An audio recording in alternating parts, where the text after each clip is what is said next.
Sveiki, esu Elvyra, kitaip finansų baba. Dalinuosi ilgametę patirtimi verslo kūrime ir vystyme. Mano darbas - padėti solo verslams susidėlioti mokestinę aplinką ir asmeninius finansus. Šios dienos tema - kokius mokesčius reikia mokėti nuomojant ar nuomojantis nekilnojamąjį turtą, tiksliau sakant, kas juos turi mokėti. Apžvelgsiu 5 dažniausiai pasitaikančius atvejus. Ar ši tema aktuali, parodys tavo patiktukas, jei nori daugiau edukacinį video, prenumeruok kanalą, kad nepraleistum naujienų. O jeigu žinai draugą, kuris nuomojasi ar nuomoja nekilnojamąjį turtą ir galėtų užkibti ant mokesčių kabliuko, pasidalink su juo šio video. Patikėk, jam bus naudinga. Dabar esmė. Mokesčių galvosūkis atsiranda todėl, kad vienais atvejais GPM turi sumokėti nuomininkas, o kitais nuomotojas. Dar daugiau painiavos įneša pernuomos sutartys, bet mokesčių sumokėti reikia visada. Taigi, pirma situacija. Fizinis asmuo nuomoja fiziniam asmeniui gyvenamąsias patalpas. Kitaip tariant, nuomotojas išnuomoja butą, o nuomininkas jame gyvena. Čia yra 2 variantai. Variantas pirmas su verslo liudijimu. Verslo liudijimo veiklos kodas 051. Nuomotojas nusipirka verslo liudijimą atskirą kiekvienam nekilnojamojo turto objektui ir mokesčius susimoka iš karto jį įsigydamas. Verslo liudijimo kainą nustato savivaldybės ir mokamas tik fiksuotas gyventojų pajamų mokestis. Įmokų sodrai mokėti nereikia. Su šiuo verslo liudijimu galima nuomoti tiek ilgalaikiai, tiek trumpalaikiai nuomai, tik gyvenamosios paskirties patalpas ir tik gyventojams, be papildomų paslaugų. Tai reiškia, kad negali teikti maitinimo, valymo ar poilsio paslaugų. Taip pat šis verslo liudijimas netinka apgyvendinimo veiklai, pavyzdžiui, kaimo turizmo ar nakviniais su pusryčiais. Svarbus niuansas.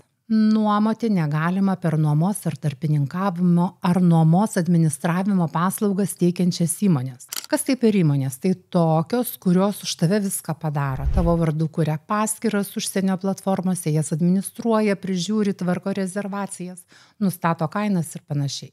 Bet jei viską darai pats fotografuoji, pats keli skelbimus, pats prižiūri ir tvarkai patalpas, tai naudotis platformomis, tokiomis kaip Booking.com ar Airbnb tikrai galima. Dar keli akcentai. Ilgalaikė nekilnojamojo turto nuoma nėra PVM objektas. Jei naudojasi tarpininkų paslaugomis, gali atsirasti prievolė registruotis PVM mokėtoju arba tapti SVS dalyviu, o 2026 metais pajamas su verslo liudijimu gali siekti iki 50 000 eurų per metus. Jei trumpalaikiai nuomai nuomoju juridiniam asmeniui, verslo liudijimas netinka. Dažnas atvejis įmonė nuomoja savo komandiruojamam darbuotojui per tarpininką. Tam laikotarpiui, nors tavo verslo liudijimas ir galioja, teks sudaryti sutartį ir susimokėti atskirai gyventojų pajamų mokestį. Variantas numeris 2 - be verslo liudijimo. Tokiu atveju nuomotojas gautas pajamas deklaruoja GPM 311 metinėje deklaracijoje ir moka gyventojų pajamų mokestį pagal progresinius tarifus, galiosinčius nuo 2026 metų. Jei metinės tokios nuomos pajamos neviršija 12 VDU plus minus apie 27 000 eurų, taikomas 15% tarifas. Jei viršijanti dalis apmokestinama progresiškai.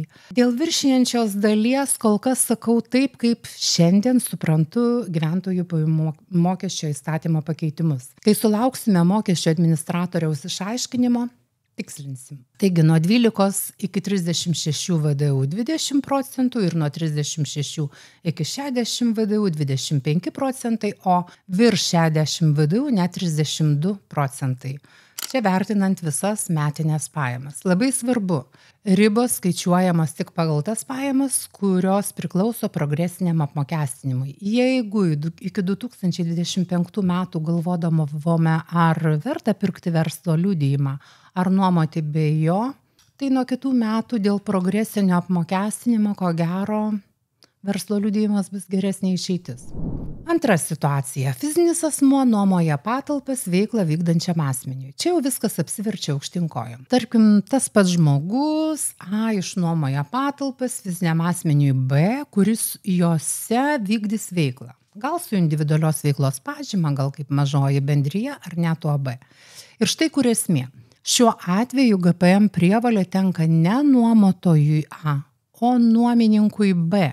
Būtent veiklą vykdantis asmuo, kuris nuomojasi patalpas, privalo iš nuomos kainos išskaičiuoti 15% GPM, pateikti mėnesinę GPM 313 deklaraciją iki kito mėnesio 15 dienos pagal tai, kada sumokėjo nuomą, pateikti metinę GPM 312 deklaraciją iki kitų metų vasario 15 dienos ir aišku sumokėti šitą GPM į biudžetą. Trečia situacija. Pernuoma ar subnuoma, net nežinau kaip ją pavadinti, labai dažna situacija, ypač grožio salonas. Fizinis asmuo A išnuomoja patalpas fiziniam asmeniui B asmuo tose patalpose vykdo veiklą, bet dar ir pernuomoja dalį patalpų kitiems asmenims C, D, E ir taip toliau, kurie taip pat jose dirba. Kaip tai atrodo mokesčių prasme?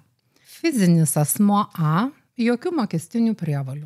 Fizinis asmuo B, nuomininkas, iš nuomos kainos išskaičiuoja 15% GPM, deklaruoja ir sumoka. O asmenys C, D, E ir dar kokie ten galėtų būti, kurie patalpas nuomojasi veiklai jau iš B asmens, iš to antrojo, daro tą patį, išmokėdami nuomą, jie irgi išskaičiuoja GPM, deklaruoja ir sumoka valstybiniai mokesčių inspekcijai.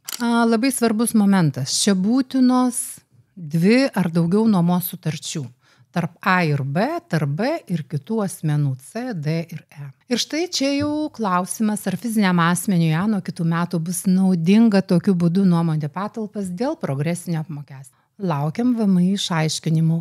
Kol kas čia pilka zona. Ketvirta situacija. Juridinis, fizinis, fiziniai. Vėlgi grožio salonas, įsivaizduokim. Tokia dažna nuomos ir subnuomos schema.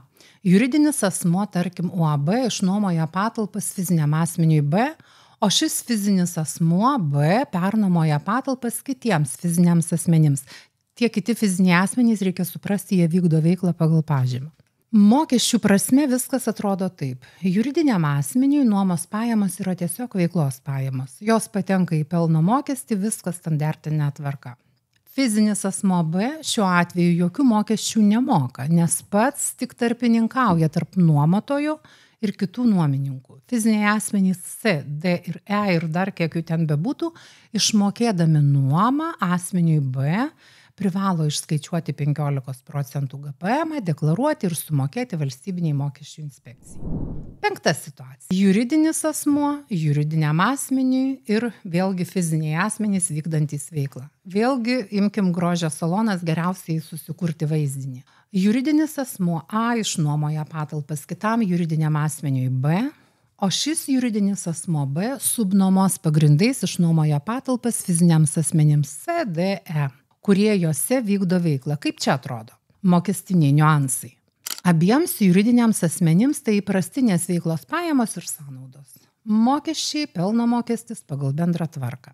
Fiziniams asmenims C, D ir E, kurie patalpas nuomojasi veiklai, nuomos mokestis yra įprastos išlaidos, leidžiami atskaitimai. GPM prievolės šiuo atveju nėra, nes santykiai vyksta tarp juridinių asmenų ir veiklą vykdančių asmenų. Svarbus akcentas, jeigu patalpas nuomoja juridinis asmuo kitam juridiniam asmeniui arba veiklą vykdantis asmuo kitam veiklą vykdančiam asmeniui, GPM prievolės tiesiog nėra. Tai įprastos veiklos pajamos vienoje pusėje ar sąnaudos kitoje.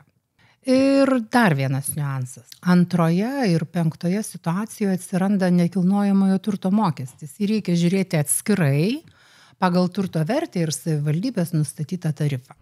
Kaip matom, nuoma nėra vienodas scenarijus. Daug kas priklauso nuo to, kas nuomojasi ir kokia paskirtis. Kai nuomoji gyventi, mokestinė prievolė paprastai tenka nuomotojui. Kai nuomoji veiklai, dažniausiai mokestinė prievolė tenka nuomininkui. Jei įsiterpia subnuoma, atsiranda papildomos sutartys, keičiasi mokestinė aplinka. O kai nuomoja įmonės viena kitai, GPM prievolės apskritai nebūna, lieka tik pelno mokestis ir sąnaudos. Kaip matai, nuomos scenarijai skirtingi ir labai lengva pasimesti, kam tenka mokestinė prievolė. Bet vieną dalyką tikrai galiu pasakyti. Viskas prasideda nuo teisingos nuomos sutarties. Dažniausiai problemos prasideda ne nuo pačių mokesčių, o nuo to, kad sutartys būna sudarytos atmestinai, kai juose nėra aiškiai nurodyta, kas ir ką turi daryti, kas moka mokesčius, o kas tik gauna pinigus, tada ir prasideda galvos skausmas. Todėl mano kvietimas tau paprastas. Sudaryk teisingą nuomos sutartį, aiškiai apsirašyk sąlygas, atsakomybės ir mokestinės prievolės. Taip apsisaugosi nuo konfliktų ir papildomų mokesčių, kurie vėliau gali išdygti iš niekur. Ir dar visada pagalvok, kad sutaupytus pinigus verta įdarbinti. Neleisk jiems tiesiog gulėti sąskaitoje ar dar blogiau tiesiog išslysti kasdienėms smulkmenoms. Kaip tą padaryti? Yra labai geras šaltinis – Financial Lithuanians edukaciniai video. Šio video aprašyme paliksiu nuorodą, ten rasi daug idėjų, kaip išsaugotus pinigus paversti dirbančių kapitalų. Taigi, pasirašyk protingas sutartis, išvengsi bereikalingų mokesčių, sutaupytus pinigus duok dirbti tau. Nes, kaip aš sakau, tegul pinigai nebūna veltėdžiai. Tai tiek, iki pasimatymo kitose video.